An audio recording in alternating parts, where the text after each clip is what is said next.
오늘도 지난주에 이어서 다니엘서 5장입니다.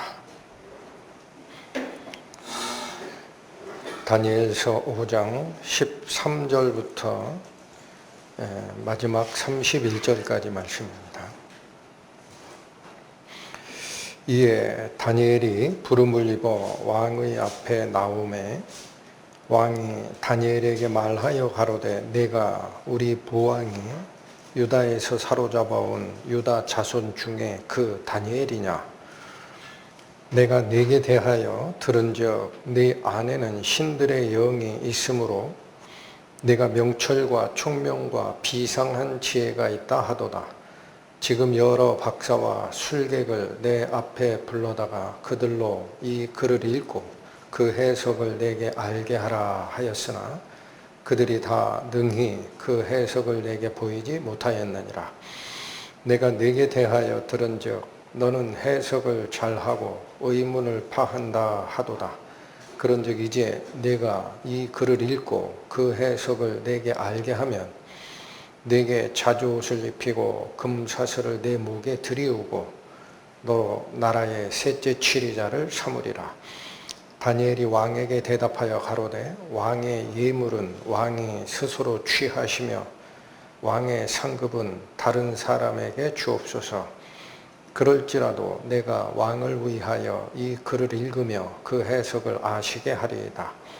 왕이여 지극히 높으신 하나님이 왕에 붙인 느부갓네살에게 나라와 큰 권세와 영광과 위엄을 주셨고 그에게 큰 권세를 주셨으므로 백성들과 나라들과 각 방언하는 자들이 그의 앞에서 떨며 두려워하였으며 그는 임의로 죽이며 임의로 살리며 임의로 높이며 임의로 낮추었더니 그가 마음이 높아지며 뜻이 강팍하여 교만을 행하므로 그 왕위가 폐한 바 되며 그 영광을 빼앗기고 인생 중에서 쫓겨나서 그 마음이 들 짐승의 마음과 같았었고 또 들나귀와 함께 거하며 또 소처럼 풀을 먹으며 그 몸이 하늘 이슬에 젖었으며 지극히 높으신 하나님이 인간 나라를 다스리시며 자기의 뜻대로 누구든지 그 위에 세우시는 줄을 알기까지 이르게 되었었나이다.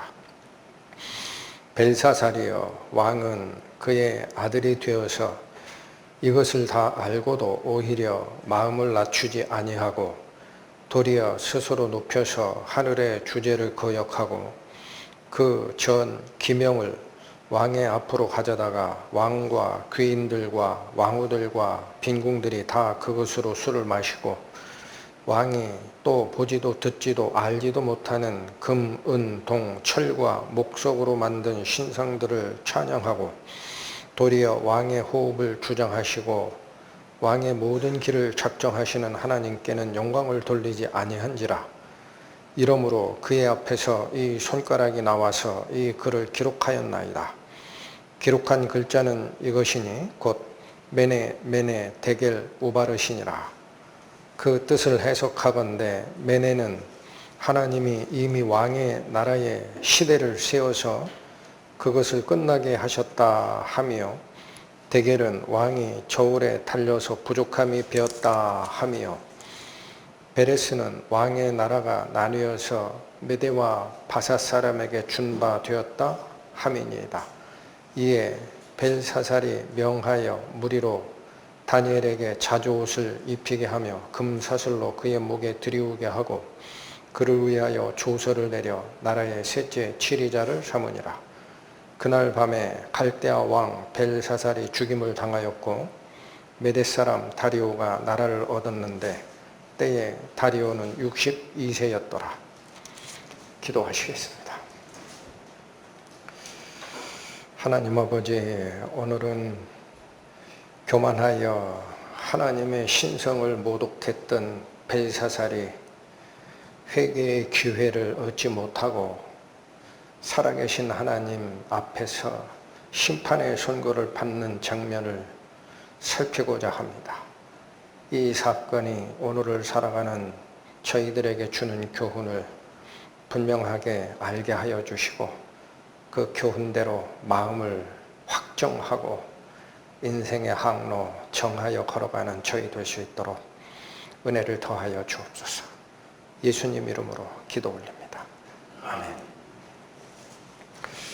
예, 우리 지난주에는 신바벨론 제국의 마지막 왕 벨사살이 자기 교만에 빠져가지고 메대와 페르시아 군대의 포위가 되어 있는 바벨론 성, 누가 감히 이 성을 함락시킬 수 있으랴라는 자만심에 자기 부하 귀족들 1000명을 데려다가 술파티를 열고, 항상 이러한 방종의 끝에는 망령된 일을 하게 됩니다. 그래서 하나님의 성전에서 느부갓네살이 가지고 왔던 성전 제사에 사용되던 그릇들을 가져오라, 그렇게 이야기하고 거기다가 술을 담아 마시면서 우상에게 경배했던 참담한 그 사건이 일어나는 바로 그 순간에 사람의 손 하나가 나타나서 벽에다 글씨를 썼습니다. 그게 심판의 선언입니다. 그 모습을 보자 벨사살은 득이양양했던 얼굴빛은 사라지고 사시나무 떨듯이 떨면서 새파랗게 질려 이걸 해석해내라 라고 했던 장면이 지난주에 살폈던 겁니다. 그래서 오늘은 바로 그것을 다니엘이 해석하는 장면인데, 이것도 그냥 역사에서 그런 일이 있었다더라 이렇게 읽으면은 성경의 가르침이 아무것도 내 마음에 들어오는 게 없는 겁니다. 그래서 기도하시고 이 교훈이 우리에게 주는 가르침이 뭔지를 기억하시고 본문으로 들어갑니다. 13절 갑니다. 이에 다니엘이 부름을 입어 왕의 앞에 나오매 왕이 다니엘에게 말하여 가로되 내가 우리 부왕이 유다에서 사로잡아온 유다 자손 중에 그 다니엘이냐. 자, 다니엘이 벨사살 왕에게 왔을 때 벨사살이 다니엘에게 하는 말입니다. 뭐라고 한 거냐면 우리 아버지 왕, 즉 느부갓네살 왕이 유다에서 사로잡아온 그 유다 자손 중에 있는 다니엘이 너냐, 이렇게 얘기한 거예요. 그러니까 이 표현들은 있죠. 다니엘을 뭐로 취급하는 겁니까 지금? 포로 중 하나일 뿐이다라는 거예요. 포로 중 하나. 이게 다니엘의 신분에 대한 존중이 전혀 없는 표현입니다. 그래서 이것은 비교가 되는 거예요. 바로 이 다니엘을 데려오면은 꿈을 해몽할 수 있습니다 라고 추천했던 벨사살의 어머니가 있습니다. 태후. 태후는 다니엘을 뭐라고 소개했었습니까? 11절 올라가십니다. 왕의 나라에 거룩한 신들의 영이 있는 사람이 있다 그랬어요. 또 11절에 저 끝에 가면 붙인 느부갓네살 왕이 그를 세워서 박수와 술객과 갈대아 술사와 점쟁이들의 최고 우두머리로 삼은 자다라고 얘기했어요. 이렇게 다니엘에 대한 존중과 경외감이 태후가 얘기하는 말 속에는 있지만, 오늘 벨사살이 다니엘을 딱 보고 나서 하는 얘기가, 야, 우리 조상 왕이 유다포로 잡아올 때 그 중에 섞여온 그 사람 중에 하나 다니엘이 너냐? 이렇게 얘기하고 있는 거예요. 여기에 무슨 존중이 있어요? 특히나 여러분 이 벨사살 왕 때 다니엘이 왕궁의 일을 하고 있었습니다. 8장 가보세요. 8장 1절 나 다니엘에게 처음에 나타난 이상 후에 벨사살 왕 3년에 다시 이상이 나타나니라. 자, 지금 시대적으로 설명되어 있는 게 아니에요. 오늘 공부하는 5장의 끝은 벨사살의 마지막입니다. 그런데 7장에 가면은 벨사살 왕 때에 다니엘이 받은 하나님의 계시가 있어요. 그 다음에 8장에 한 번 또 나옵니다. 벨사살 왕 때에 다니엘이 받은 계시가 2번이 나와요. 그런데 여기 두 번째 계시가 언제 나왔다고 하느냐? 벨사살 왕 3년에 이 이상을 내가 받았다 그래요. 그런데 27절, 8장 27절 가면 이 이상이 너무나 무서워가지고 다니엘이 기운이 빠졌었어요. 그러다가 기운을 회복하고 자기가 하던 일에 돌아가는 장면이 27절인데 이렇게 나옵니다. 이에 나 다니엘이 혼절하여 수일을 앓다가 일어나서 왕의 일을 보았느니라 그러죠. 여기 왕의 일이라는 게 왕궁의 일을 보러 다시 갔다 이게 업무에 복귀했다라는 거예요. 그러니까 보십시오. 벨사살 왕 3년에 다니엘은 벨사살 왕궁의 일을 보는 자 중에 있는 겁니다. 맞습니까? 그러면 아무리 벨사살이 다니엘을 하대하고 신경을 안 썼다 하더라도 유다 포로 중에 잡혀오던 자 중에 하나냐, 네가 바로 그 포로 중에 한 사람이냐라고 얘기하면 안 되죠. 그러니까 여기서는 뭐예요? 벨사살이 다니엘을 향하여 가지고 있는 일말의 존경심도 없다라는 거예요. 이게 문제입니다, 여러분. 하나님 말씀을 전하는 자를 그렇게 무시하기 시작하면 그 하나님 말씀을 전하는 자의 말도 무시가 되는 거예요. 돌아보십시오. 그리고 이렇게 얘기합니다. 14절 갑니다. 5장 14절. 내가 네게 대하여 들은즉 내 안에는 신들의 영이 있으므로 네가 명철과 총명과 비상한 지혜가 있다 하도다. 자, 첫 번째 다니엘에 대한 벨사살의 의견이 나가는데 이게 벨사살의 의견입니까? 다른 사람한테 들은 거라 그래요. 내가 네게 대하여 들은즉. 그러니까 야, 딴 사람이 너한테 그렇게 얘기하던데? 이런 거예요. 그러니까 이것은 벨사살이 다니엘의 능력을 체험한 적이 있다 없다. 직접적이든 간접적이든 간에 다니엘이 가지고 있는 영적 능력에 대해서 벨사살 머릿속에는 없는 겁니다. 없는 거예요. 내가 네게 대하여 들은 말이 있다라는 거예요. 다른 사람이 그러던데 이런 얘기. 그러면서 뭐라고 하냐? 내 안에는 무엇이 있으므로라고 그래요? 네, 여러분 이게 인정한 것 같잖아요. 벨사살의 신적 능력을 인정한 것 같죠? 아닙니다. 여러분 그 당시 바벨론 제국에는 있죠. 마르둑신, 벨신, 느보신, 또 달신 이런 거를 섬기던 수많은 점쟁이와 술사들이 있어요. 그들은 당연히 느보신의 영을 가지고 있고 마르둑의 영을 가지고 있고 달신의 영을 가지고 있다고 보는 거예요. 그러면 그 중 하나라고 본 거지. 그냥 영매, 영적인 언어를 전달하는 자 중 무당 중 하나 이렇게 본 거예요. 왜 그래요? 그냥 신들의 영이 있다 그랬죠. 여러분 이 벨사살 안에서 작용하는 성령의 역사, 하나님의 영의 역사를 직접 체험했던 느부갓네살은 그냥 신들의 영이라고 안 합니다. 여기 오늘 말씀의 핵심이 여긴 것 같아요. 한번 보세요. 느부갓네살이 이 신적 능력을 체험할 때 4장 8절 가보세요. 벨사살을 다니엘을 이렇게 표현합니다.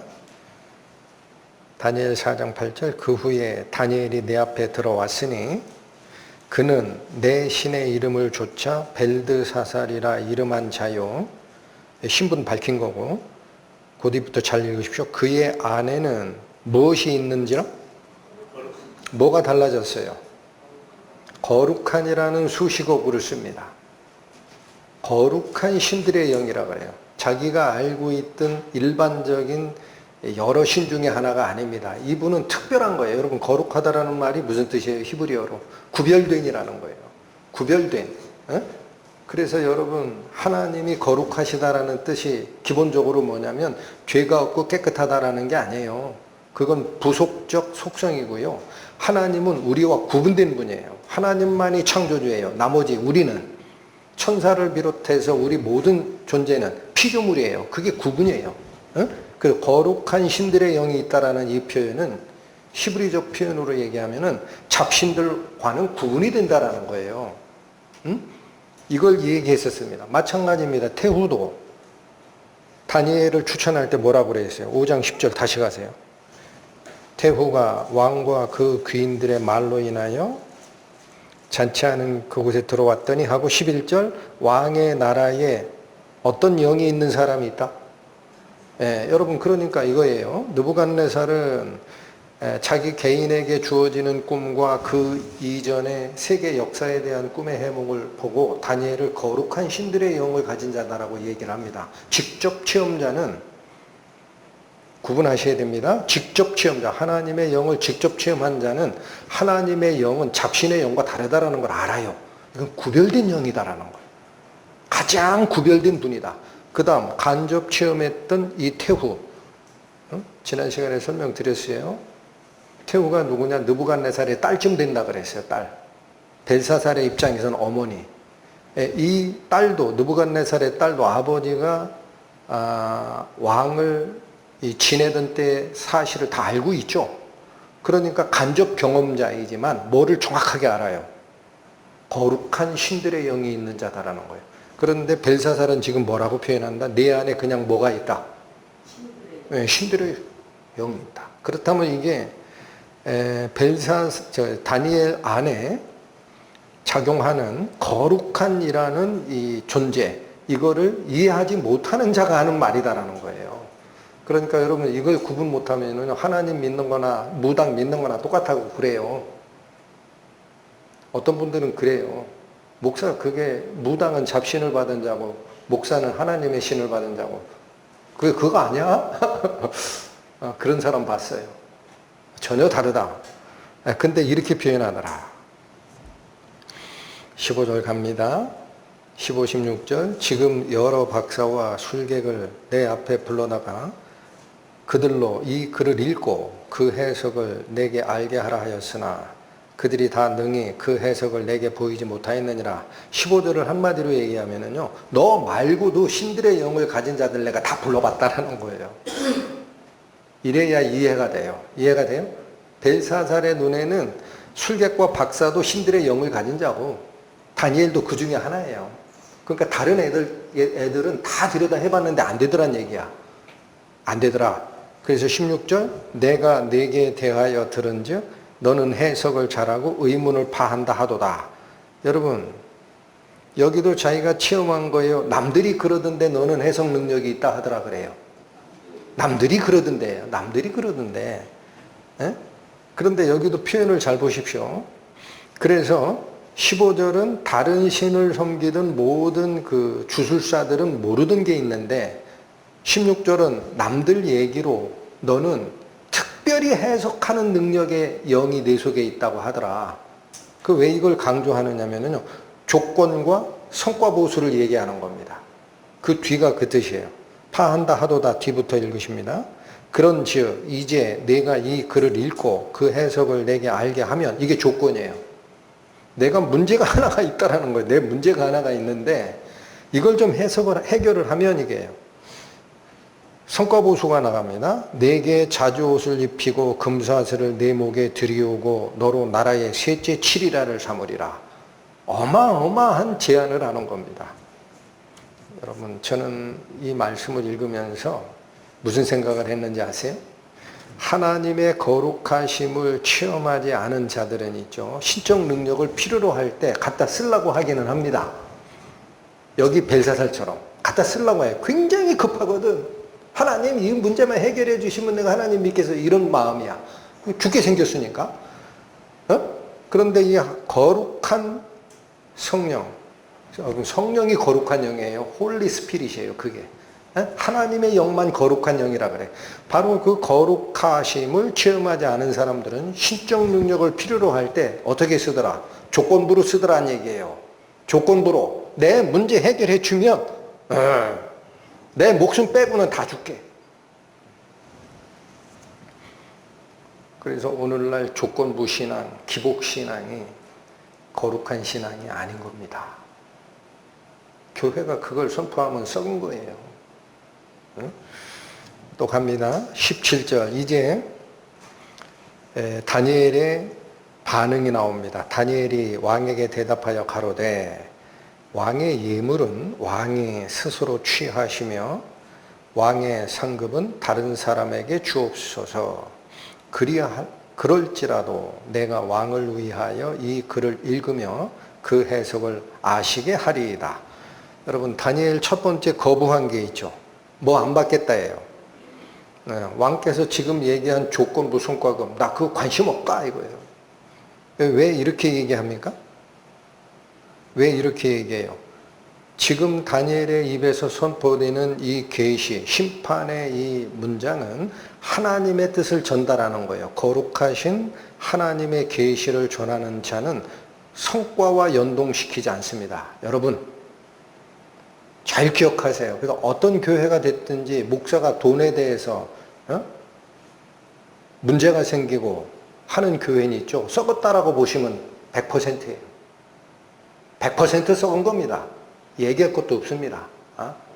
조건을 제시를 하는 것은 거룩한 계시를 받은 말씀 전달자가 하는 행동이 아니에요.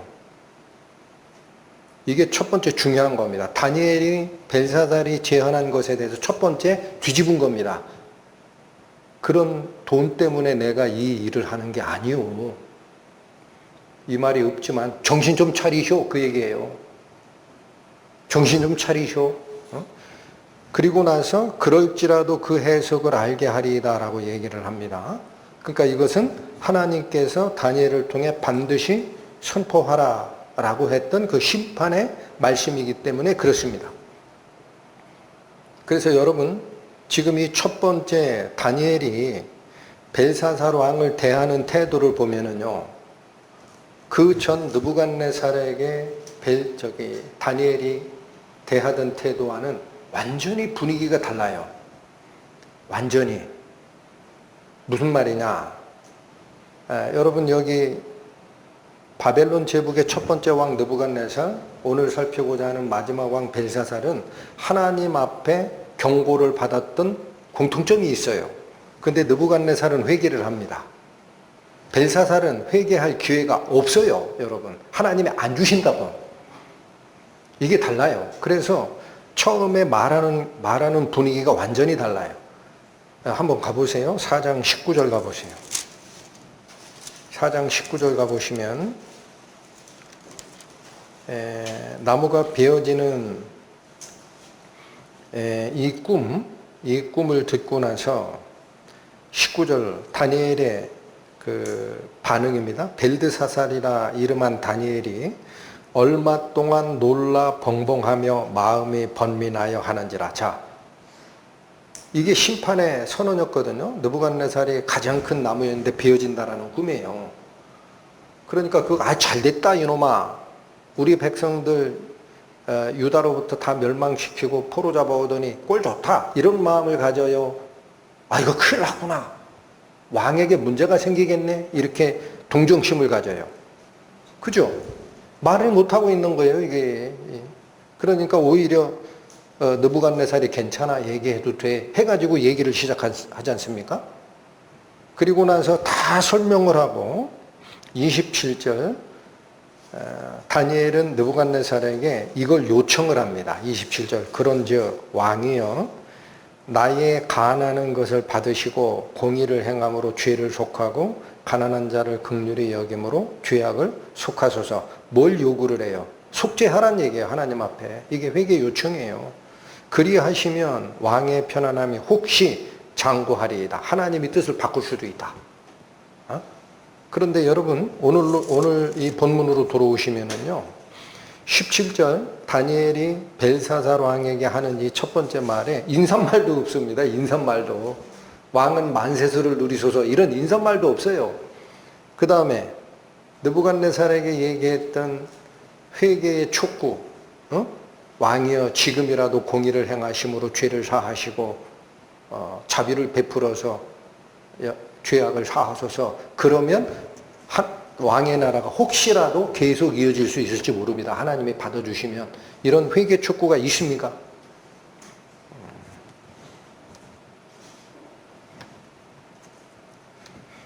여러분, 저는 오늘 이 다니엘의 이 어떻게 보면 완전히 다른 지금 대하는 태도입니다. 느부갓네살 왕의 꿈을 해몽하면서 대하던 그 친절한 마음, 안타까운 마음, 회개를 해야 됩니다라는 마음이 벨사살 왕을 대할 때 다니엘에게서는 없다라는 거예요. 오히려 제시했던 그런 성과급은 당신이나 가지쇼. 그건 난 필요 없어. 이게 바로 심판의 말씀을 전하는, 여러분 요 다니엘 이후에 이전이죠. 다니엘 이건 포록이니까 이전에 이스라엘이 다윗왕 또 솔로몬왕 바로 밑에 남북으로 갈라지잖아요. 여러분 성경 공부 파일 음성으로 올려드리는 거 다들 들으셔야 됩니다. 우리가 지금 그 진도가 희한하게 비슷하게 맞아요. 사사기가. 그런데 남북 이스라엘로 갈라지면서 북쪽 이스라엘 11지파에게 하나님이 여로보암에게 그걸 줬거든. 남유다는 유다 족속과 베냐민 지파. 그래서 솔로몬의 아들 그 누구죠? 여로보암 말고 르호보암. 요것만 주고 10지파죠. 베냐민 열로 갔으니까 10지파를 떼서 주니까 여로보암이 하나님을 섬겨야 되는데 인간적인 판단을 하고 남유다에 여기 예루살렘 성전이 있는데 1년에 남자는 3차례 내려가게 돼 있거든요. 율법이. 그러니까 나를 쫓아왔던 북이스라엘 남자들이 하나님 예배하러 예루살렘으로 자꾸 내려갔다 올라왔다 그러면은 마음이 바뀌어서 나를 쫓아내면 어떡하지? 이게 가장 인간적인 자기 영역을 지키고자 하는 그 마음이었어요. 그래서 요 경계선 바로 이 베델에다가 신당을 하나 차리고 북이스라엘 제일 꼭대기 단지역에도 신당을 하나 차려요. 그래 놓고 거기에 금송아지 신상을 세워서 뭐라고 하냐, 이게 너희를 애굽에서부터 인도하여 낸 너희의 신이라 거짓말해요. 그리고 여기다 제사하면 돼, 내려가지 마. 이 일을 했어요. 참담하죠? 참담해요? 어떻게 느끼세요? 그러니까 하나님이 뭐라고 역사하시냐면요, 이 참담한 현실을 딱 눈에 보자. 유다 쪽에 있었던 선지자 하나를 여로보암 그 왕에게 보냅니다. 이 사람은 이름이 없어요. 하나님의 사람이에요. 하나님의 사람. 뭐만 전하라? 하나님 말씀만 전하라. 그 하나님의 사람이 올라가서 전하고 내려오는 모습을 보란 얘기예요. 네, 여러분 열왕기상 갑니다. 열왕기상 13장 구약성경 536페이지 보십니다. 열왕기상 13장 1절 때에 하나님의 사람이, 자 이름이 없어요.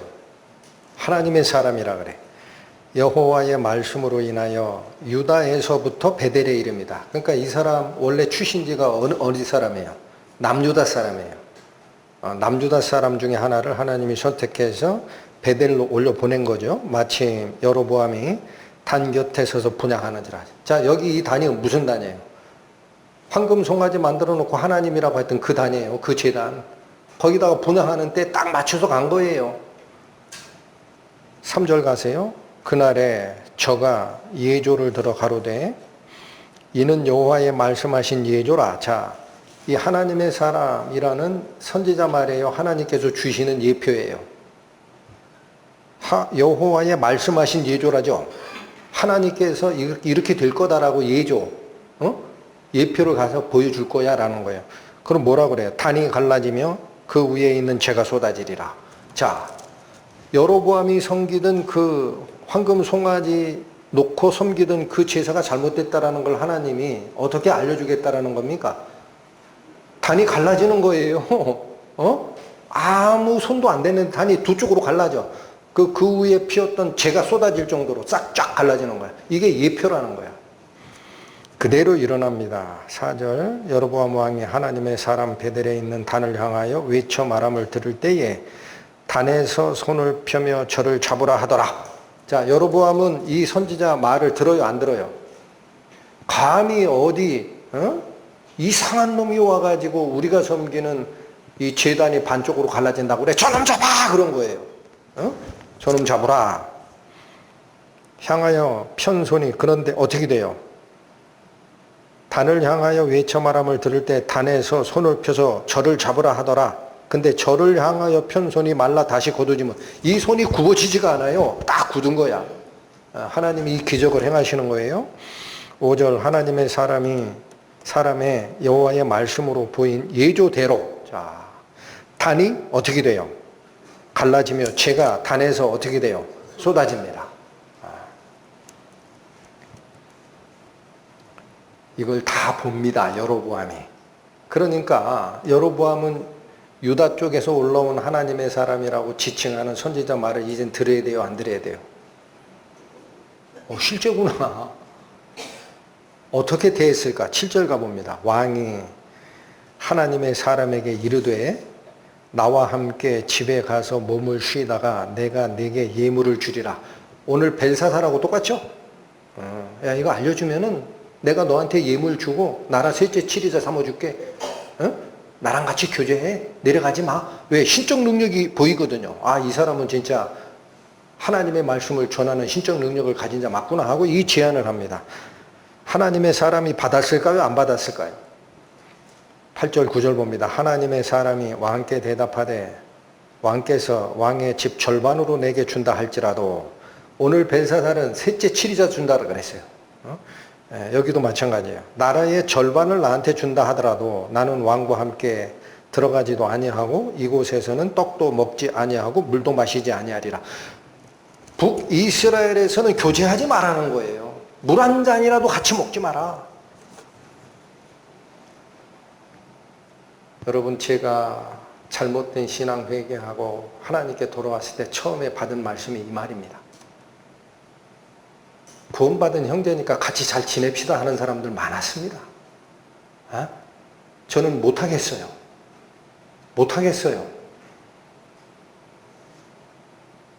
안 됩니다 그랬어요. 하나님 말씀이 제대로 쓰면 제가 뭐든지 하겠습니다. 하나님 말씀을 왜곡하는데 어떻게 같이 삽니까? 유다에서 올라온 하나님의 사람의 마음을 저한테 주신 게 여호와 하나님 아십니까? 전 못합니다 그랬어요. 하지 마라 하잖아요. 그거 어떻게 해요? 9절 이는 곧 여호와의 말씀이 내게 명하여 이르기를 떡도 먹지 말며 물도 마시지 말고 왔던 길로 돌아가지도 말라. 왔던 길로 돌아가다 보면은 통행하던 길이니까 사람들을 쫓아보내가지고 다시 데리고 갈 수 있거든. 그러니까 절로 돌아서 아무도 안 보게 그냥 있던 유다로 다시 내려가. 이 사람 다시 만나지 말어. 오늘 본문으로 돌아오십시오.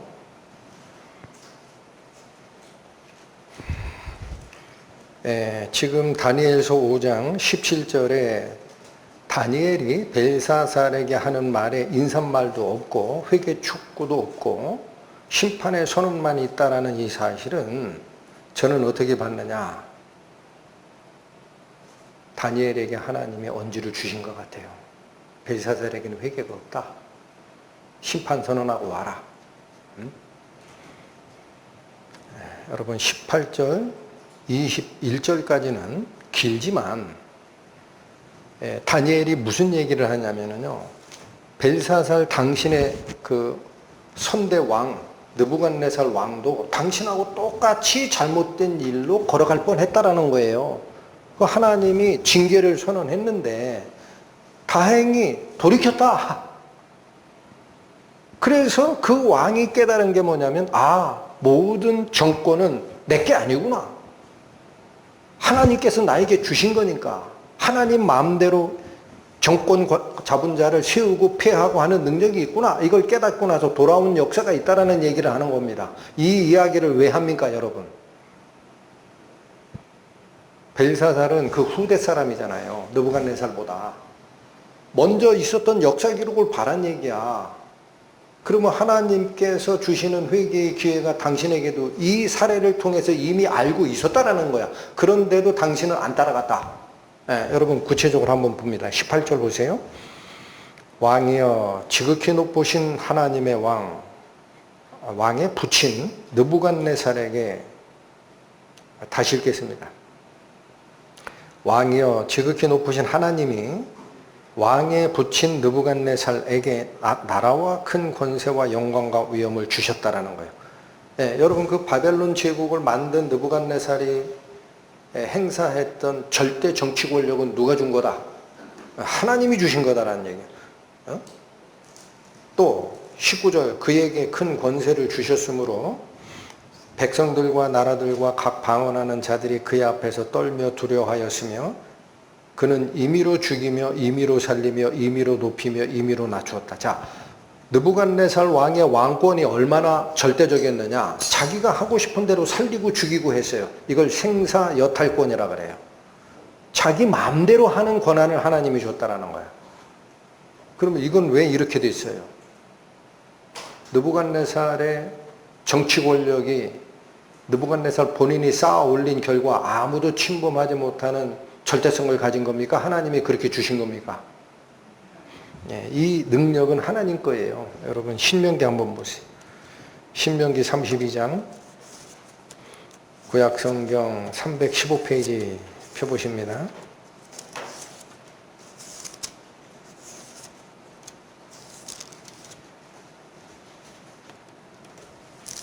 예, 이게 거의 출애굽의 마지막 단계에서 모세가 자기가 경험했던 것을 백성들에게 다 정리하면서 알려주는 모세의 노래입니다. 이게 신명기 32장인데 39절쯤 가보시면 이 말씀이 나옵니다. 신명기 32장 39절 이제는 나 곧 내가 그인 줄 알라. 나와 함께한 신이 없도다. 여기 나 곧 나라는 것은 여호와 하나님의 칭호죠. 나와 함께한 신이 없도다. 내가 죽이기도 하며 살리기도 하며 상하게도 하며 낫게도 하나니 내 손에서 능히 건질 자 없도다. 여러분 생사여탈권을 가진 자가 누구라는 거예요? 하나님이시라는 거예요. 그래서 여기 잘 보셔야 됩니다. 오늘 본문에 느부갓네살 왕의 사례, 회개하는 사례를 설명하다가 5장 19절에 그가 임의로 죽이며 임의로 살리며 임의로 높이며 임의로 낮추는 권한이 있었다. 여기서 그는 느부갓네살이에요. 이거는 왜 이 권한이 그에게 갔느냐. 하나님께서 허락했기 때문에 갔던 거예요. 그러니까 오늘날도 마찬가지입니다. 절대 권력이 나한테 왔다라고 정치 지도자가 이걸 잊어버리는 때가 있어요. 이걸. 나에게 이 정치 지도자의 자리에 앉히게 한 위에 계신 하나님의 뜻이 뭔가를 잊어버리는 때가 있어요. 그날로 아웃입니다. 하나님이 치시면 그대로 갑니다. 이걸 기억하라는 얘기예요. 그래서 이렇게 하면서 뭐냐면 20절 21절은 느부갓네살이 왜 이런 고난을 당하고 어떻게 바뀌었느냐죠. 20절 그가 마음이 높아지며 뜻이 강팍하여 교만을 행함으로 그 왕위가 피한 바 되어 그 영광을 뺏기게 됩니다. 자, 여러분 자기 마음대로 살리고 죽이고 하는 능력이 있으면 마음이 높아지게 되죠. 당연히. 근데 이 마음이 높아진 결과가 뭐냐? 교만이 행하는 상태에 가는. 그게 뭐예요? 하나님 무시하는 거예요. 그래서 느부갓네살이 무슨 말을 뱉었었어요? 이 바벨론은 나의 능력과 나의 권한으로 세우고 그래서 이 바벨론 성의 위대함은 나의 영광을 드러내는 것이야 라고 얘기할 때 이 말이 아직 그 입 안에 있을 때에 하늘에서 소리가 내립니다. 느부갓네살이여 나라의 왕위가 너에게서 떠나느니라. 그래서 이 교만한 이 상태가 하나님께서 이걸 고쳐주려고 21절 사람 수준이 아니라 짐승 단계로 내렸다라는 거죠. 인생 중에서 쫓겨나서 그 마음이 들짐승의 마음과 같았고 또 들나귀와 함께 거하며 또 소처럼 풀먹으며 이게 뭐예요? 사람 노릇이에요? 짐승 노릇이에요? 그렇게 당해봐야 알거든. 여러분 사람의 교만은 어떻게 해야 깨지는 줄 아세요? 반성문 쓴다고 깨지는 거 아니에요. 하나님의 손에 의해서 한번 낮춤을 받으면 그냥 알아버립니다. 그냥 알아버려요. 내가 내 정신 하나 제대로 유지 못하는 이 허약한 존재구나. 하나님께서 치시면 이 교만이 한순간에 와르르 무너지는구나. 이걸 알려주는 방법은 무슨 방법밖에 없어요. 사람 중에 제일 권력자, 제일 높은 권력자 단계에서 어디까지 내려갔어요? 사람의 최하위가 아닙니다. 짐승으로 내려갔어요. 끌어내리는 겁니다. 풀을 먹으며 그 몸이 하늘 이슬에 젖으며 지극히 높으신 하나님이 뭐를 다스린다? 인간 나라를 다스리시며 자기의 뜻대로 누구든지 그 위에 세우시는 줄.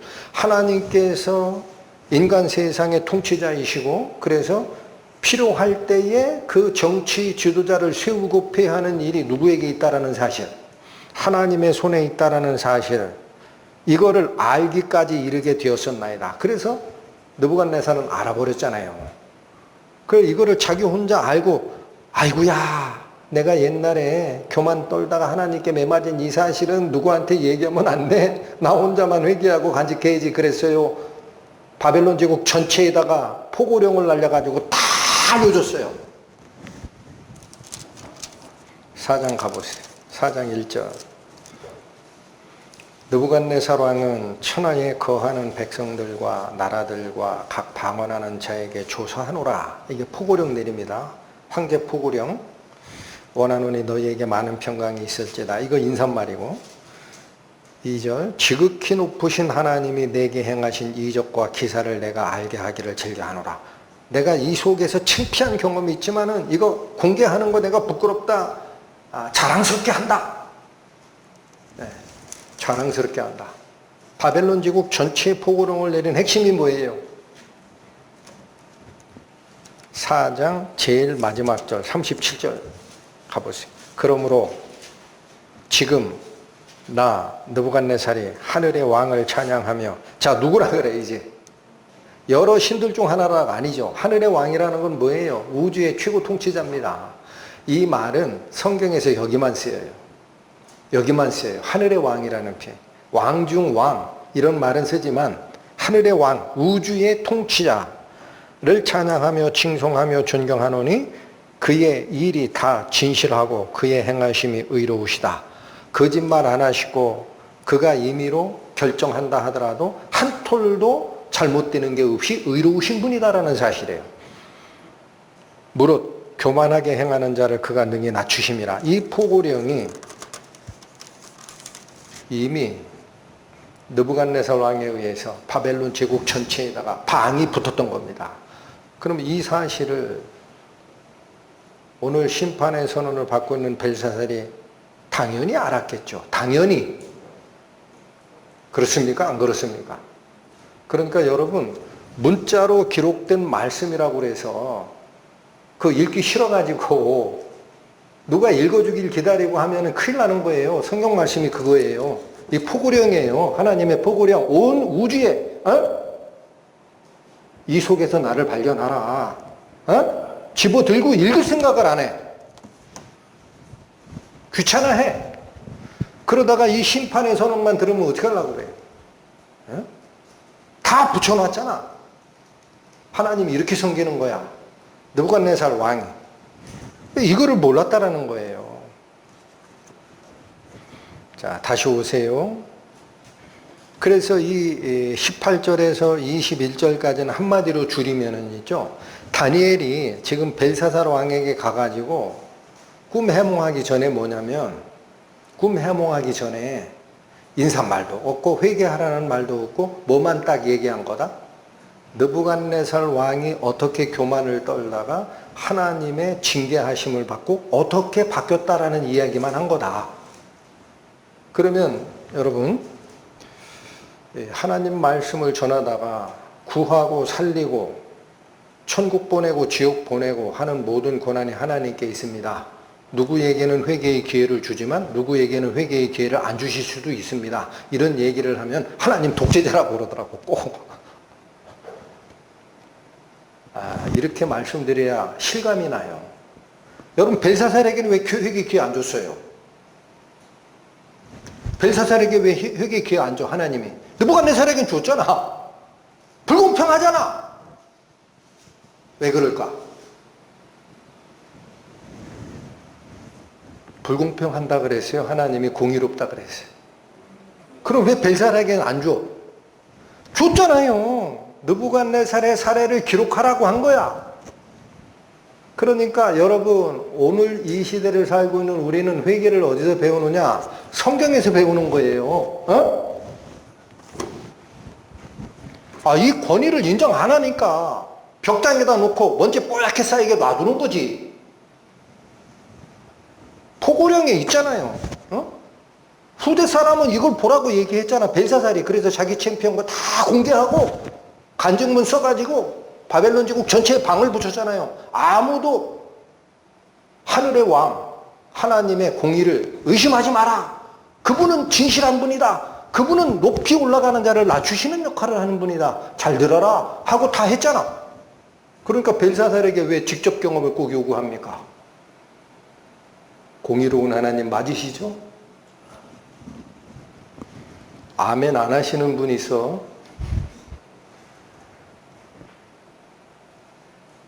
이게 심각한 거예요.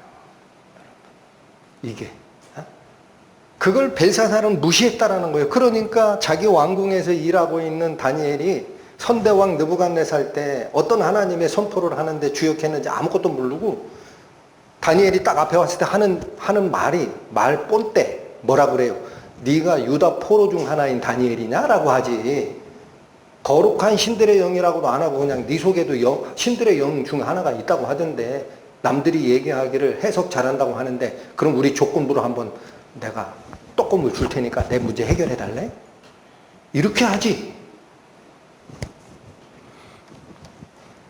제 표현이 너무 리얼해서도 이해하십시오. 그래야 박혀요.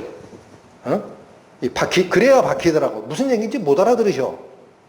여기서 교훈이 있습니다. 얘기해봐야 못 알아들으셔. 그래서 제가 아주 모션까지 있습니다. 자, 그래서 이 사례를 다 얘기한 게 벨사살에겐 이미 기회가 주어진 겁니다. 기록된 역사 속에 교훈이 있으니 거기서 보면 돼. 맞죠? 그래서 여러분, 예수님도 뭐라고 그랬어요?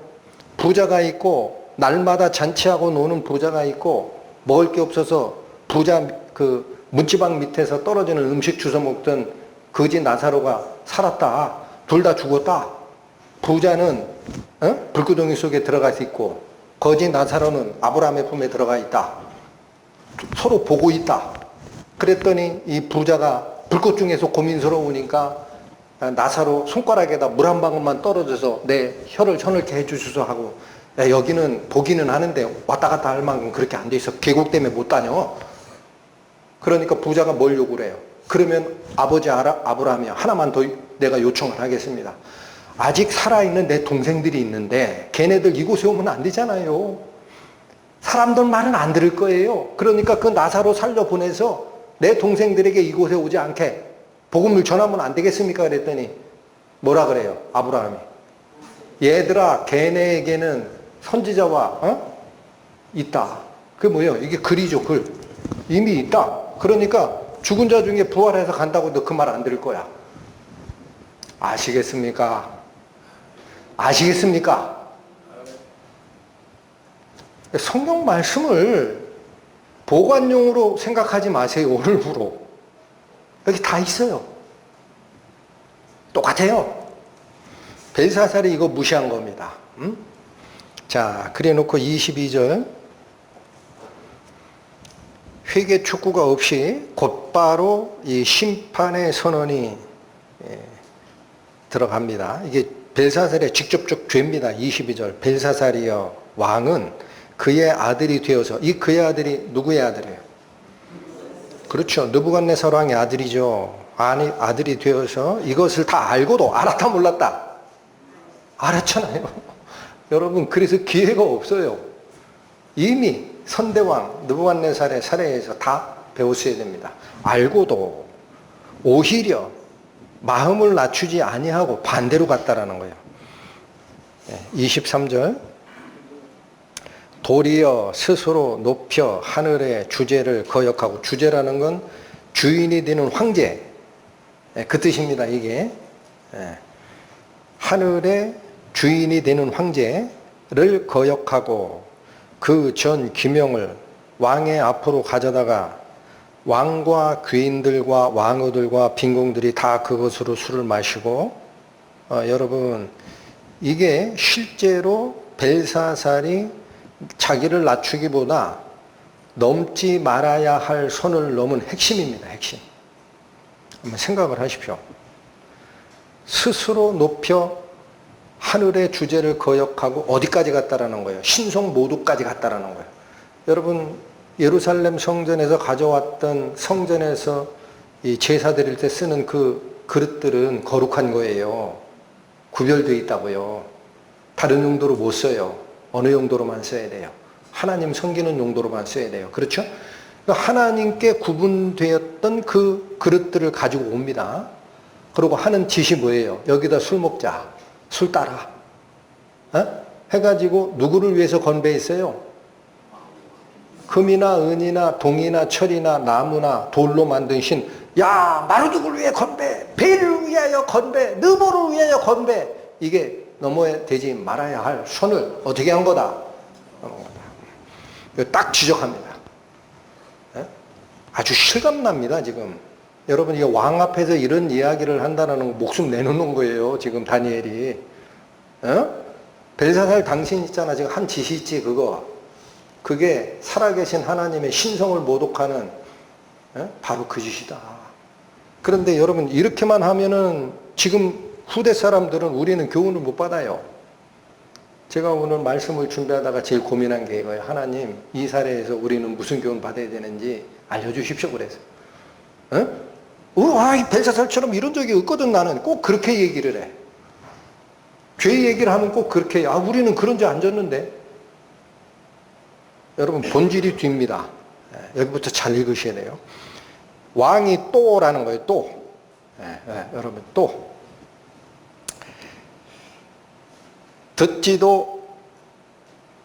보지도 듣지도 알지도 못하는 금은동 철 목석으로 만든 신상을 찬양했다라는 거예요. 여러분, 보지도 듣지도 알지 못하다는 게 뭐예요? 생명이 없다라는 거예요. 돌로 만들든 금으로 만들든 은으로 만들든 그 우상이 무슨 생명이 있어요? 생명이 없는 물질로 만들어진 그 뜻입니다. 물질로 만들어진 신상들을 찬양하고 도리어 어떻게 했다? 왕의 호흡을 주장하시고 왕의 모든 길을 작정하시는 하나님. 이게 뭐예요? 생명의 주관자, 하늘에서 모든 걸 결정하는 결정권자, 실제 하나님에게는 영광을 돌리지 아니하는 행동이 벨사살이 넘지 말아야 할 선을 넘고 신성 모독을 했던 그 행위의 핵심이다라는 겁니다. 여러분, 이게 핵심이다. 그러니까 나는 신성 모독하는 벨사살 같은 일을 안 했어. 이렇게 얘기하지 마십시오. 앞으로. 오늘 이 말씀을 듣는 우리 성도 여러분, 내가 우상 숭배를 하는지 안 하는지는 뒤쪽 문장을 봐야 돼요. 보지도 듣지도 알지도 못하는 재료로 물질로 만들어진 신이 있어요. 이거를 숭배하는 마음이 하나님을 모욕하는 거다라는 거예요.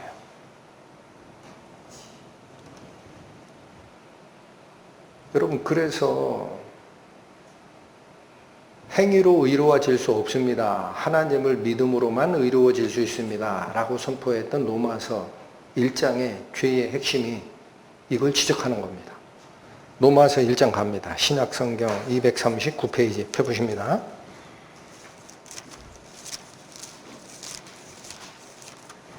로마서 1장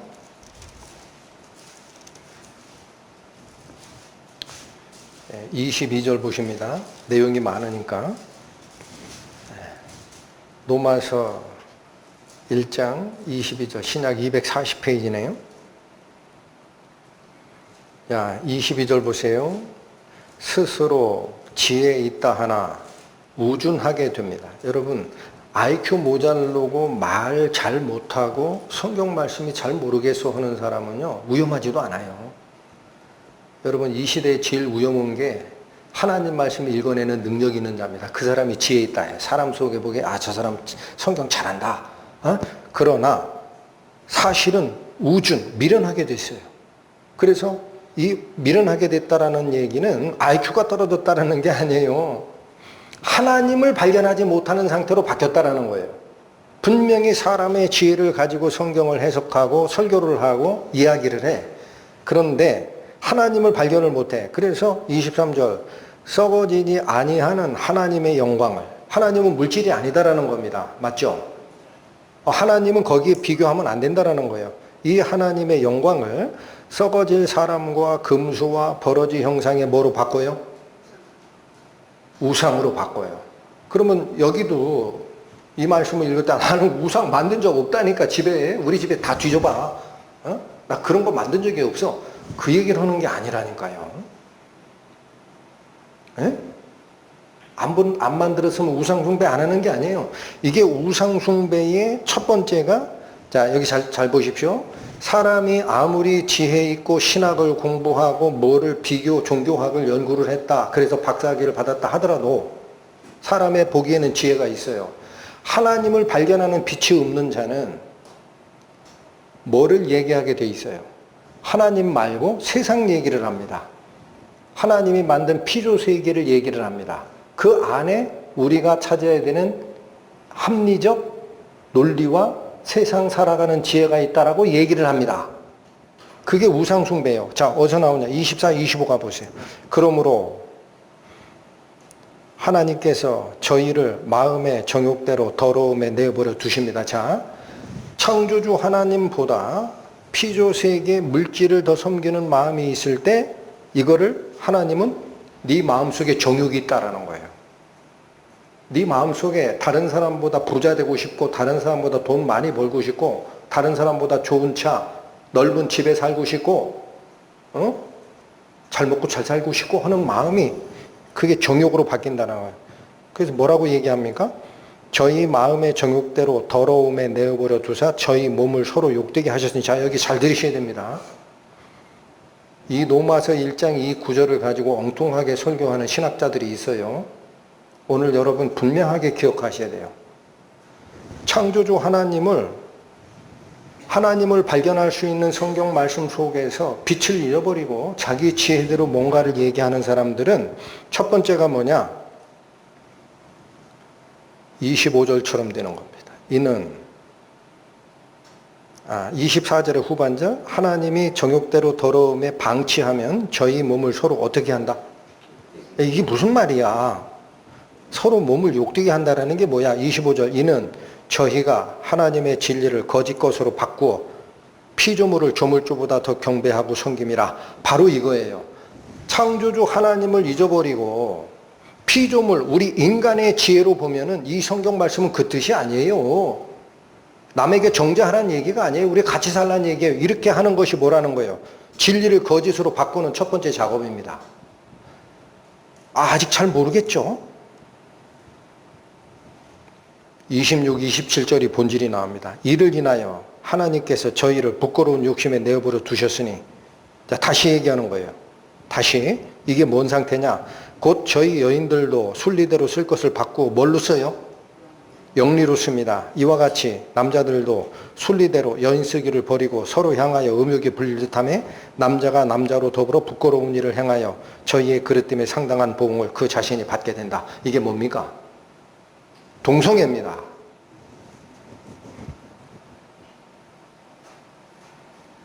이렇게 잘 들으셔야 됩니다. 오늘 창조주 하나님이 설정해 놓은 질서가 있어요. 질서. 사람을 만들고 그렇게 하나님이 보시기에 좋았다라 하다가 하나님이 보시기에 딱 안 좋은 게 하나가 보여요. 남자가 독처하고 외로운 거야. 그 하나님이 남자를 깊이 잠들게 하시고 갈빗대 하나를 뽑아서 여자를 만든 다음에 너희들은 원래 한 몸이었으니까 나중에 결혼해서 한 몸으로 다시 합체해라. 사랑하는 상태가 되라. 이게 하나님의 명령이에요. 맞아요, 안 맞아요? 그런데 그 이후에 사람들이 뭐라고 해석해내요? 아니, 남자와 남자 서로 부부관계를 할 수 있다니까. 여자와 여자가 좋으면 그거는 그 사람의 속성이니까 같이 살아도 돼. 이게 뭐야? 진리를 바꾸어 거짓으로 만든 겁니다.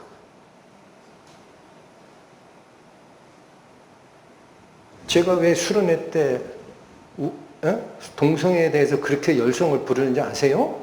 우리 저런 동성애 안 했다. 그러니까 나랑 관계없어. 그렇게 생각하시면 큰일 나는 거예요. 핵심이 있어요, 핵심. 하나님이 만들어 놓은 창조 질서가 있어요. 이게 하늘에서 정한 거야. 근데 인간은 왜 동성애를 옹호하게 되느냐? 인권이라는 거예요. 하나님이 안 보이니까. 그러면 남자인데 남자가 성적으로 당기는 속성을 가지고 있다, 내가. 여자인데 여자가 더 당긴다 그러면 지네끼리 살면 다른 사람에게 피해 준 거 없잖아. 근데 왜 그 사람 보고 죄라고 얘기를 해? 라고 얘기하는 게 인간의 지혜입니다. 아시겠습니까?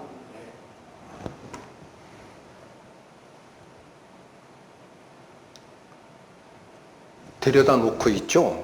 몇 시간을 강의해도 못 알아들어요. 이게 무슨 말인지를 못 알아들어. 그 괜찮대. 괜찮대. 여러분 또 보십시오. 그래서 이걸 다 설명을 하고 나서 28절에 또 있다라는 거예요. 또한 저희가 마음에 하나님 되기를 싫어하면 하나님께서 그 상실한 마음대로 방치하면 이런 일도 또 한다. 그러니까 여러분 여기 로마서 1장 죄에 대한 핵심 포인트가 창조주를 인정하지 않고 피조 세계에서 합리적인 방안을 찾기 시작하면 하나님의 진리를 왜곡해서 자기 멋대로 해석하는 일이 생기고, 그게 첫 번째 동성애고, 두 번째도 뭐라는 거예요? 자기 마음을 쫓아 향락과 죄를 짓는 일이다라는 거예요. 그게 28절. 또 아니에요. 또한 and 또 있다. 동성애 아니고 나는 동성애 안 하면 죄인 아니냐? 하나님 인정하는 거 아니냐? 아니에요. 자기 마음을 따라가다 보면 이런 일이 또 나와요. 그러면 하나님이 뭐라고 선언해요? 이런 일들을. 여러분 여기 잘 보십시오. 로마서 1장이 얘기하는 28절 이후에 모든 불의, 추악, 탐욕, 악의가 가득하고 살인하고 분쟁하고 사기하고 악독이 가득하고 수군수군하고 능욕하고 배반하고 하는 것은 뭐보다 밑에 나옵니까? 동성애보다 밑에 나와요. 아시겠어요? 동성애가 위에요. 이게 같다라는 거야, 속성이. 그래서 and야. 동성애 할 때도 하나님이 그 상실한 마음대로 내버려 두사 더러움에 방치했다. 여기 28절 실질적인 죄를 질 때도 마음에 하나님 두기 싫어하며 하나님이 그 상실한 마음대로 방치했다라는 거예요. 같은 상황이야. 그러니까 이런 얘기들이 나와. 그럼 이런 게 괜찮아요? 하면 안 돼요. 32절 하나님 선언 보십니다. 저희가 이 같은 일을 행하는 자는 사형에 해당하다고 누가 정해요?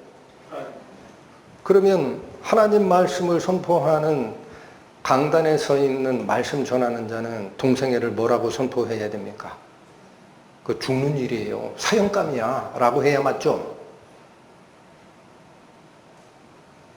이 문장이 뭐가 어렵습니까? 신학을 했다고요? 속에서 열불이 나요. 동영상을 보다 보면. 그 말재주가 있어가지고 또 사람들이 그 클릭하는 조회수가 무지하게 많아.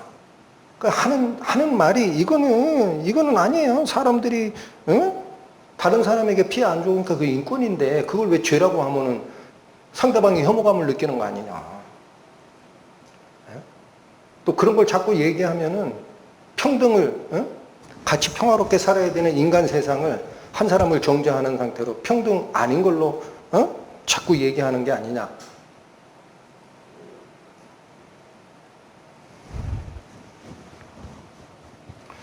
여러분 두 가지가 있습니다. 오늘 뒤쪽에 이제 볼 겁니다. 벨사살 앞에 벽에다가 손가락으로 썼던 글자가 있어요. 그게 아람어예요. 메네 데겔 우바르신, 그게 아람어야. 아람어는 그 당시 바벨론 제국의 평민들도 다 읽어내는 글자예요. 근데 그거 글자를 쓴 것을 누가 해석을 못 해냈어요. 바벨론 최고 지식층인 박사와 점성술사와 이런 사람들이 해석을 못 해내죠. 왜 그럴까요? 다니엘이 읽은 글자도 메네 데겔 우바르신 똑같아요. 다른 글자를 읽는 게 아니에요. 근데 왜 한 사람은 해석을 못 해내고 하나님의 영을 가진 다니엘만 그 뜻을 풀어내느냐라는 거예요. 똑같은 성경 말씀이 기록되어 있는데 한 사람은 동성애는 죄가 아니다라고 해석을 해냅니다. 한 사람은 다른 거 필요 없다. 하나님 말씀이 지시하는 대로 가야 돼. 이거 사형감이야. 하면 안 돼. 이거 읽어내는 게 누구예요? 하나님의 영을 가진 자예요.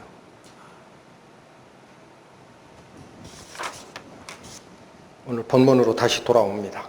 다니엘서 5장. 이제 벨사살 앞에 그 벽에다가 쓴 글씨, 그게 어떻게 나오게 됐는지와 그 뜻이 다니엘에 의해서 어떻게 해석이 되는지를 봅니다. 24절, 이러므로. 자, 이 이러므로가 뭡니까? 앞에 있던 벨사살이 넘어야 할 선을 넘어버리고, 넘지 말아야 할 선을 넘어버리고 하나님을 신성 모독했던 그 사태. 이 일이 있었기 때문에 얘기해요. 이 일이 있었기 때문에 그의 앞에서 이 손가락이 나와서 이 글을 기록하였나이다 라고 합니다. 여러분, 이 한글 성경이 우리 지금 개혁한 걸 뿐만 아니라 다른 것도 비슷해요. 이 번역이 원어적 번역에서 충실하지 않아가지고 느낌이 없어요. 그의 앞에서 손가락이 나왔다는 게 무슨 말입니까? 여러분이 느끼는 대로 생각을 한번 해주세요. 그의 앞에서 손가락이 나왔다는 게 무슨 말이냐 이거야. 이 상황은 아시죠? 벨사살이 1000명의 부하를 놓고 술 퍼마시고 주지육림에 빠져서 하나님의 성전에 사용하던 기명을 갖다가 술잔으로 쓰고 술 부어라, 마르둥 건배, 느보 건배했던 그 상태에서 벽에다가 손가락이 나와가지고 메네메네 대겔 우바르신이라고 쓰잖아요. 그 손가락이 어디서 나왔다라는 거예요?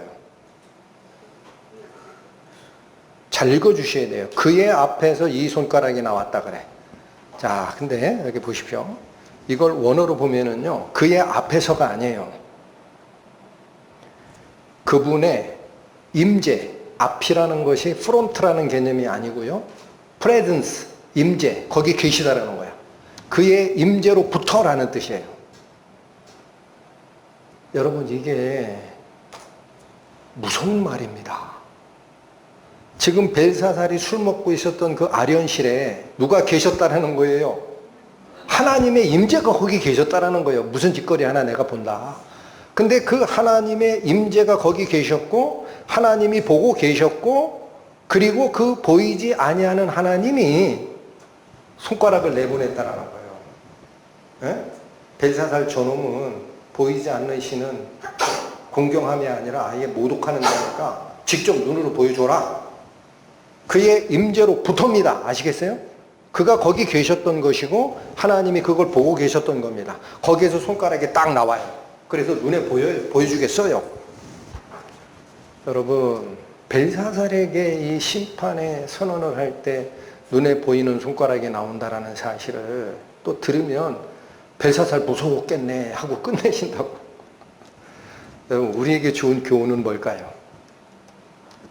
하나님의 말씀이 선포되는 그 장소에는 반드시 하나님의 임재가 함께 하신다. 아멘.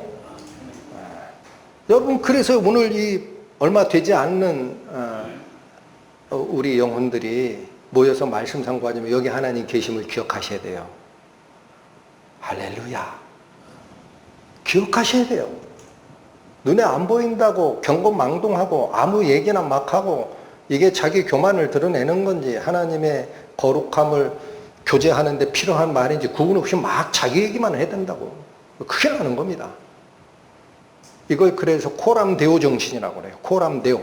데오, 신 앞에서. 코람이 그 뜻이에요. 프론트. 프론트 오브 갓. 하나님 앞에 있다라는 생각을 잊어버리는 순간 신앙의 경건은 사라집니다. 벨사살에게 주는 교훈 말고 우리에게 그걸 주는 거예요. From his presence. 아시겠습니까? 영어가 그렇게 번역한 성경이 있어요. 잘 된 거예요. 그의 임재로부터 이 손가락이 나왔다. 여러분, 그래서 여기 참 저는 오늘도 이 말씀 준비하다가 벨사살 앞에 심판을 선언하는 그 자리에만 안 보이던 하나님이 눈에 보이도록 현신이라고 합니다. 이거를 현재 존재하는 모습으로 보여주는 것, 그걸 신의 현신이라 그래요. 이게 나타나는 게 아니고요. 나중에 계시록 1장 7절 가보십시오. 무슨 말씀이 나오느냐. 예수께서 구름을 타고 이 땅에 오신다고 그래요. 그게 주님의 재림입니다. 두 번째 오심. 그때 뭐라고 하느냐? 땅에 있는 모든 족속이 그를 인하여 애곡하리니. 예수님 다시 온다라는 얘기를 하면 꿈 같은 얘기라고 대충 넘어가지 마시라는 거예요. 그걸 눈으로 보는 순간은 심판이에요. 그래서 왜 모든 족속이, 땅에 있는 모든 족속이 구름을 타고 오시는 예수님을 보고 애곡하느냐? 그들에겐 기회가 없습니다. 여러분, 그래서 보이지 아니하는 하나님께서 우리 눈에 보일 때는 마지막 때입니다. 안 믿었던 애들 다 와. 일로 와봐. 내가 보여준다. 이제 심판하자. 너 벌린 입이라고 함부로 떠들었지? 오늘 내 앞에서 보자. 내가 근지 아닌지. 무서운 얘기입니다. 25절 핵심 나오죠? 기록한 글자는 이것이니 곧 뭐다? 메네메네 데겔 우바르시니라. 자, 여기 아까 제가 말씀드렸어요. 메네메네 데겔 우바르신이라는 것은 그 당시 바벨론 제국의 평민들도 쓰고 있는 쉬운 언어 아람어입니다. 아람어. 그러면 그 당시 최고의 지혜자 그룹이었던 그 박사들이 왜 그걸 해석을 못했을까요? 궁금해졌어요. 그래서 여기 한번 보십니다. 슬라이드 준비하시고. 자, 이게 인공지능의 도움을 얻어가지고 재구성한 겁니다. 가운데 앉은 벨사다왕 보이죠? 벽에다가 뭐라고 썼어요? 적으셨어요. 여러분, 아람어나 히브리어는 오른쪽에서 왼쪽으로 있습니다. 그래서 위에 있는 게 메네 메네 두 번 쓴 거예요. 가운데가 데겔, 맨 밑에는 우바르신입니다. 이게 아람어라는 거예요. 그런데 왜 바벨론의 최고 지혜자 그룹이 저걸 못 읽었느냐? 읽었죠. 뜻을 모르겠는 거예요. 자, 왜 그럴까 보십니다. 이겁니다. 근데 이게 신기하게도 제가 가지고 있는 원어 성경 쫓아가면 명사입니다. 다. 명사입니다. 동사가 아니라. 이렇게 되어 있어요. 명사로는 메네가 뭐냐면 문화예요. 문화. 여러분, 예수께서 문화 비유한 거 있죠. 문화. 그게 구약 성경에서 마네나 미나라고도 표현해요.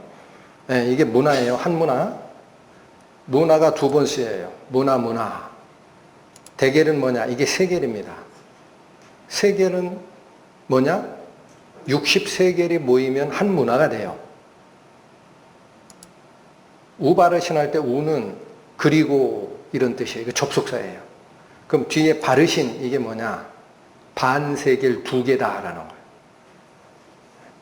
사실은 뭐냐면 이게 다 명사라 그래요. 이게 자 한번 생각해 보시죠. 여러분이 바벨론 제국의 그 지혜자 그룹이었어요. 벽에 쓴 글씨가 저렇게 읽는 걸 알았어요. 어떻게 해석해 드리겠어요? 왕에게. 문화, 세겔, 반세겔 둘입니다. 해석이 돼요? 안 돼요?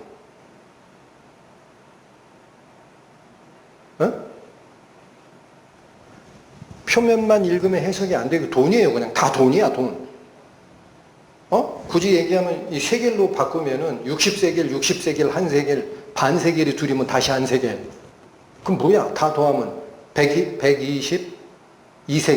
그 무슨 소리야? 보십시오. 동사도 있습니다. 이 뜻이. 뜻이 뭐냐? 문화, 세다예요. 카운트. 똑같이 세다예요. 세겔, 무게를 달라야. 그리고가 들어가.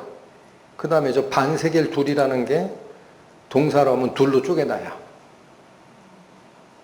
전혀 달라지죠. 동사로 보니까. 아직 해석 안 나왔어요.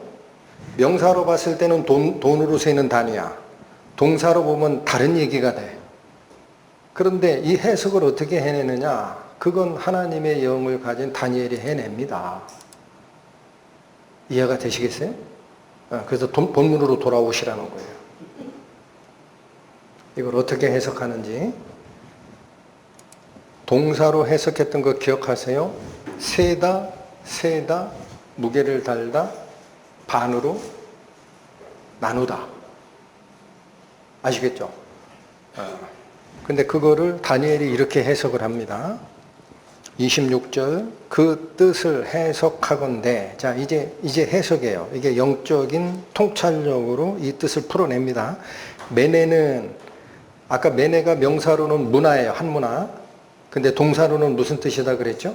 세다예요. 근데 이 세다라는 뜻을 다니엘이 이렇게 해석합니다. 메네는 하나님이 이미 왕의 나라의 시대를 세웠다라는 거예요. 하나님이 왕의 나라의 시대를 셌다라는 게 뭐예요? 왕의 나라가 이거죠. 느부갓네살 왕에서 시작된 바벨론 제국이 언제 끝날지를 세는 거예요. 하나님이 이렇게 세시는 거야. 언제 끝나는 거냐 했더니 그 시대를 세워서 그것을 끝나게 하셨다 하며, 이게 과거형으로 쓰였어요. 이미 세워졌다. 그러니까 벨사살 왕 때 이미 때가 끝났다라는 거예요. 또 대겔은 이게 화폐 단위로는 한 세겔이고 동사로 읽으면 무게를 달다라는 뜻이라 그랬어요. 대겔은 왕이 저울에 달려서 부족함이 배었다 하며. 자, 대겔은 뭐냐면 벨사살이, 이건 왕의 나라 바벨론 제국 전체 시대가 끝났다라는 얘기와 조금은 달라요. 벨사살 개인에게 대한 거야. 벨사살 개인의 이 경중, 무겁고 가볍고 의로우냐 건방지냐, 이거를 하나님이 절에 달았다는 얘기야. 달려서 부족함이 배었다 하며. 여러분, 부족함이 벤다라는 건 해석이에요. 원어는 그냥 무게를 달다라는 뜻이야. 근데 다니엘이 해석을 첨가하는 겁니다. 벨사살이 하나님의 저울에 올라가서 하나님이 저울로 달아봤더니 이게 턱도 없이 부족한 놈이다. 이렇게 끝났다라는 거야. 또 28절 베레스는, 여기 말을 살짝 바꿨죠. 원래는 아까 우바르신이니까 뭐예요? 바르신 해야 돼요. 우는 접속사 그리고 바르신은 해야 되는데 왜 베레스느냐? 그 바르신이라는 단어가 복수입니다. 복수. 쌍수도 돼요. 쌍수는 바르신 이렇게 되는데 단수로 하면 베레스예요. 베레스가 뭐예요? 쪼개다 나누다라는 거예요. 그게. 그래서 이 동사로 가니까 베레스 하나로 보는 겁니다. 베레스는 왕의 나라가 나뉘어서 메대와 바사 사람들에게 준바되었다 함이니다. 해석합니다. 여러분, 둘로 나누다라는 뜻이라 그랬어요. 아까 동사로 하면. 그건 무슨 소리예요? 왕의 나라 바벨론 제국의 시대가 언제 끝나는지 하나님이 세봤다. 이미 셈이 끝났다. 이 나라는 끝이 됐다. 또 하나, 벨사살의 사람됨과 하나님 섬김에 대한 것을 하나님이 저울에 달아봤더니 턱없이 부족한 놈으로 판결이 났다. 그래서 어떻게 하겠다? 이 나라를 둘로 쪼개서 어디에게 주겠다? 메대와 바사에 주겠다. 그래서 여러분, 바벨론 제국을 멸망시키는 그 나라는 처음에는 페르시아 단독이 아닙니다. 메대 페르시아 연합군이 가는 거예요. 메대 페르시아. 그래서 둘로 나눴다라는 게 여러분, 느부갓네살 왕에게 처음에 주어진 꿈에 보면은 머리가 금이요. 이건 바벨론이라 그랬어요. 그 밑에 양팔과 가슴이 은이죠. 왜 양팔로 표현한다라고 하냐? 신학자들은 두 나라라는 거예요. 두 나라. 메대와 바사. 그렇게 잘라 주었다 함이니라. 이렇게 해석을 합니다.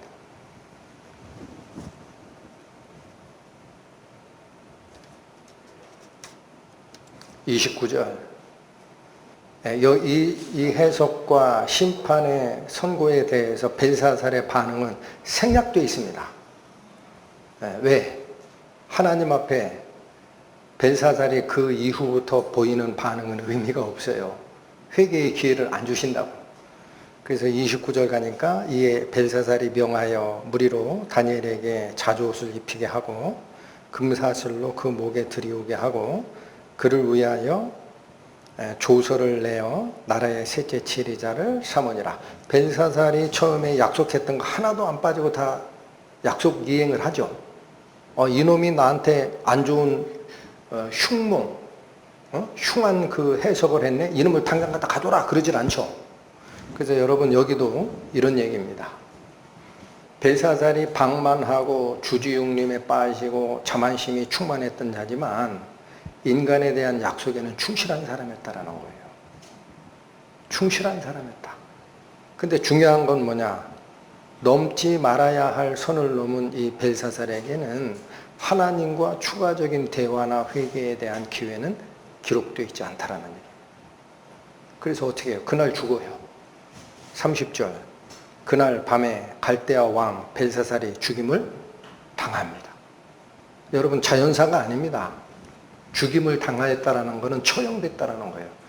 그래서 이 역사가 여러분 크세노폰이라는 역사학자가 있습니다. 고대 역사를 기록한 자들 중에 한 사람이에요. 헤로도투스라는 사람과 크세노폰. 근데 이 크세노폰이라는 이분은 예수님 오시기 전 한 400년 전쯤에 살았던 분인데 쉽게 기억하면은 소크라테스 제자입니다. 소크라테스의 제자인데 이 사람이 나중에 역사가가 돼요.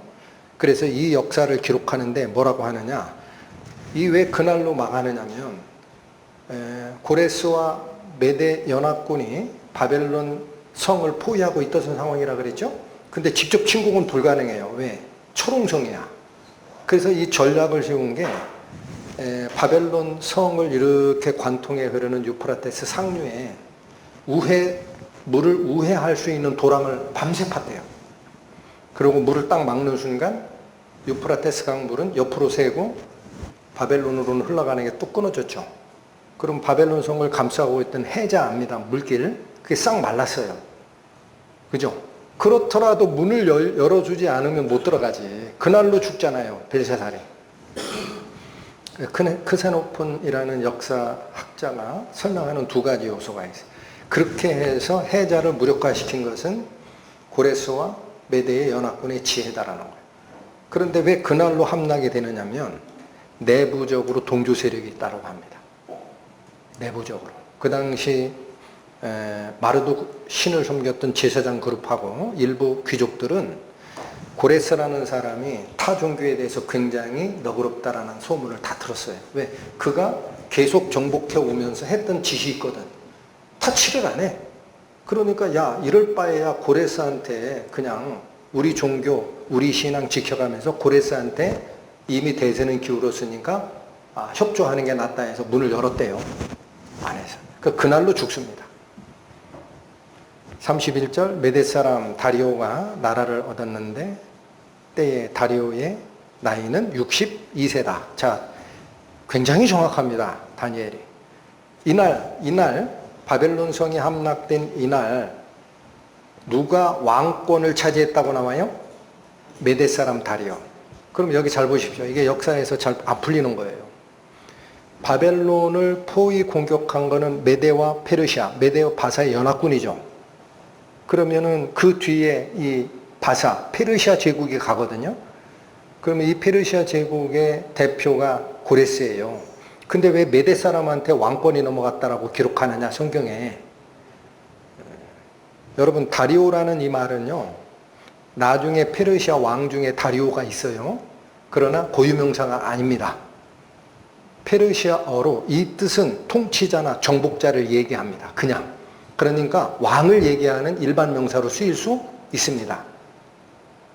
그래서 이때 메데의 왕 다리오가 나라를 얻었다라는 것은 크세노폰의 그 역사 기록에 보면은 메데와 페르시아가 왜 연합이 됐느냐면요.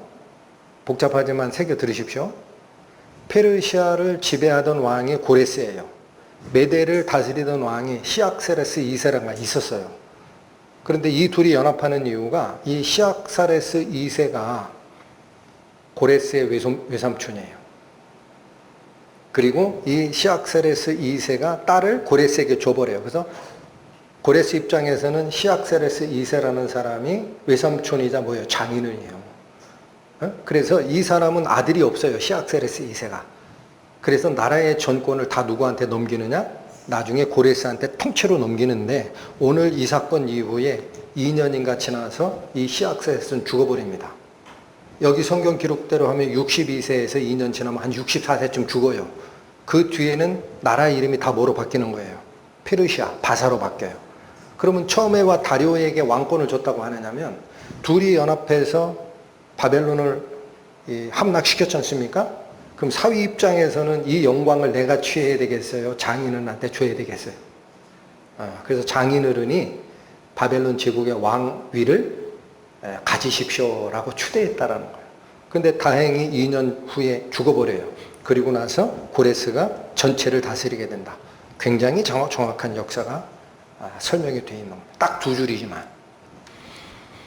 자, 그래서 오늘 같이 상고하신 이 벨사살의 심판의 장면은 여러분은 어떻게 느끼셨는지 모르지만 저는 슬라이드를 다시 준비한 이유가 그겁니다. 메네 데겔 우바르신이라는 그 글자는 바벨론의 지혜자 그룹도 읽었고 다니엘도 읽었습니다. 그런데 왜 누구는 해석을 못 해내고 누구는 해석을 하느냐? 바벨론의 박사 그룹들은 육신의 눈으로 본 겁니다.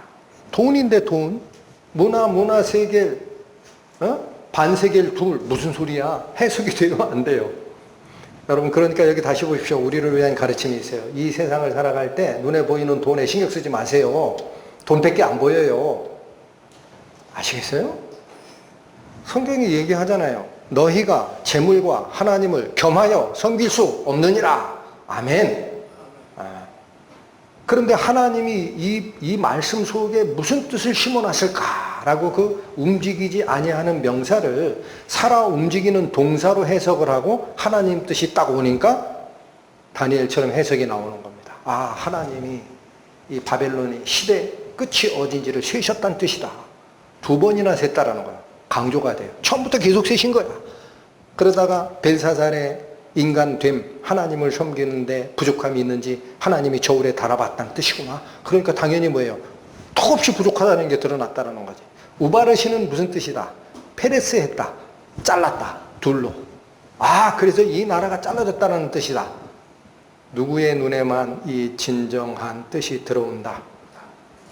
거룩한 하나님의 영을 가진 다니엘의 눈에만. 그러니까 오늘날 이 성경 읽으실 때 오늘 말씀의 교훈이 그겁니다. 문자화된 글자로 백날 읽어보십시오.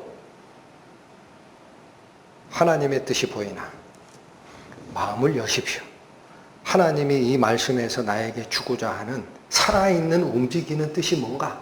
기도하시고 읽으시면 하나님께서 열어주십니다. 아멘 하십니까? 기도하시고 마치겠습니다. 하나님 아버지, 벨사살에게 선포되었던 심판의 언어가 그 당시 지혜자 그룹이다 라고 칭하였던 바벨론의 박사 그룹들에게는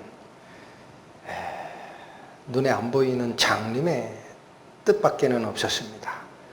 그러나 거룩한 영, 곧 성령을 가지고 있던 다니엘의 눈에는 그 뜻이 하나님의 살아계신 뜻이 분명하게 보이게 하였고 그 해석마저도 정확하게 이루어짐을 보았습니다.